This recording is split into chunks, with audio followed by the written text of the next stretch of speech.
And with that, I'm going to turn it over to Dunya and Kelli, who are going to talk about their work in Portland Public Schools and their experiences in being part of the study that Anja told us about earlier.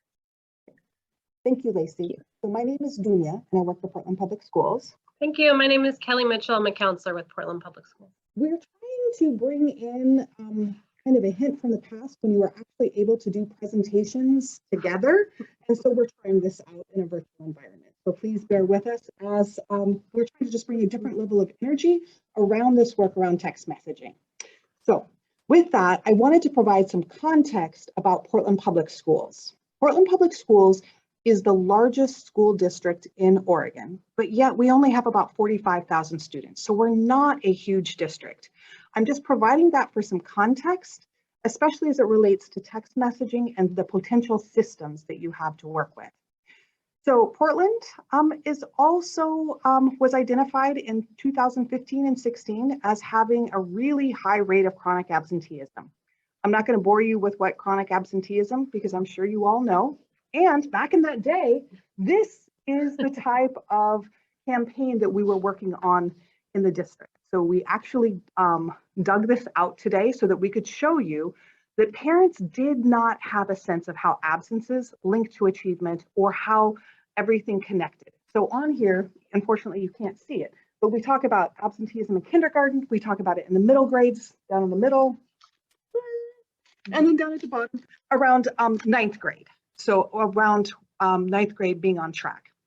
At this point in 2015-16, and I have to say that feels like a lifetime ago based on the context that we're working in right now, we had about a 17% district-wide chronic absentee rate. We were working on developing our standardized data reports and systems to be able to get attendance teams going in every school. We had a number of attendance coaches, and we were trying to codify and set up systems because we didn't have them. We didn't have an attendance department in PPS. We actually still don't have an attendance department in PPS. We're nested under MTSS now as being one of the systems and structures that are needed in order to have an effective system. So this is the reason why we were included in the study that Anja spent some time talking about. So that just kind of sets the groundwork. We were a mess. It's okay. We're a work in progress. So we can go to the next slide. A little bit about the how that we accomplished a lot of this work. I was one of the attendance coaches or counselors that was part of the team.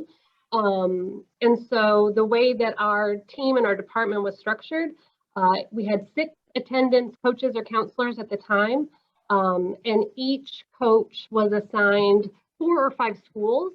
So there were 26 total schools, elementary schools in our district that met the threshold of chronic absenteeism. And so for us, what that meant was students, at least 15% of students in those schools had missed at least 10% of school or more. And as an attendance coach, very similar to what Anja was referred to earlier, we really worked to support schools and families at the school level.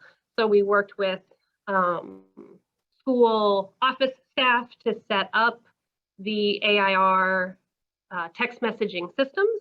And in addition to that, as families began getting the messages, the attendance coaches provided support both with family engagement, case management support for individual students. And really, we were part of the team that just kept the ship moving forward in terms of helping to educate families and schools on the importance of attendance, and then supporting students and families as we worked on school re-engagement. I just wanted to provide a little context. So we had 26 schools.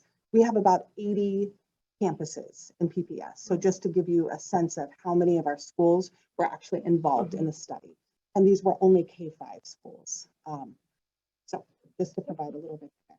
So then we just kind of want to move on to the last slide around lessons learned and considerations. It was fantastic to be part of AIR's study.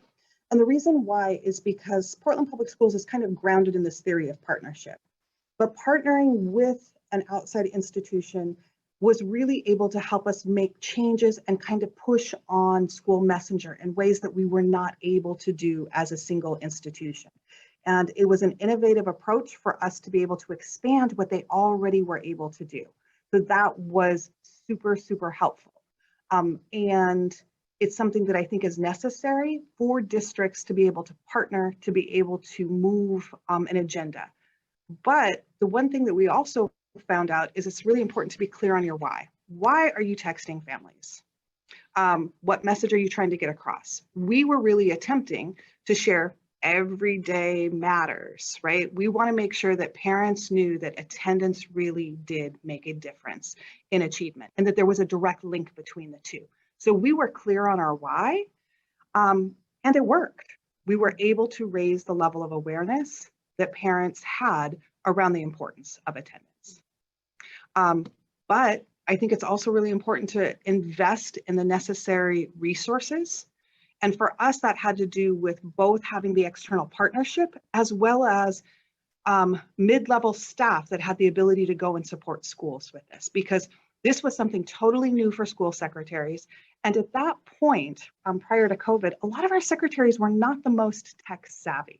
And so there was like a hesitancy for them to be able to do like group messages and different things like that. So this was very helpful to be able to have a group of people that were deeply trained and also had the relationships with the schools and with many of the families as well. But we believe that you need to have set up the systems, which is IT, risk management, because you need to know this was a K-5 piece, and Kelli works in high schools now. It's a very different thing when you're texting a high school student directly versus texting a family.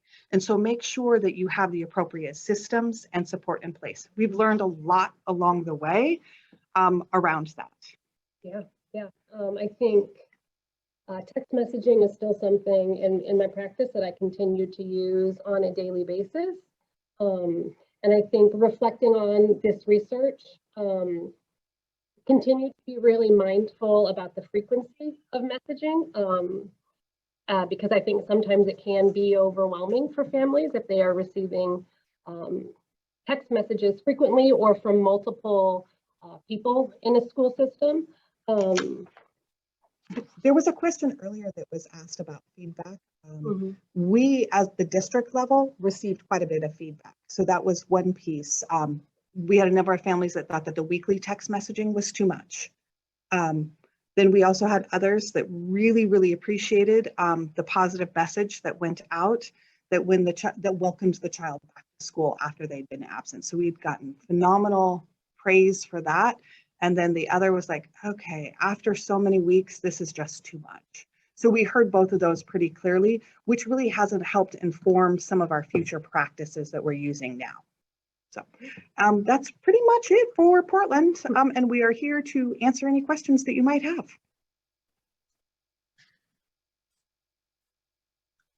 Thank you, Kelli and Dunya.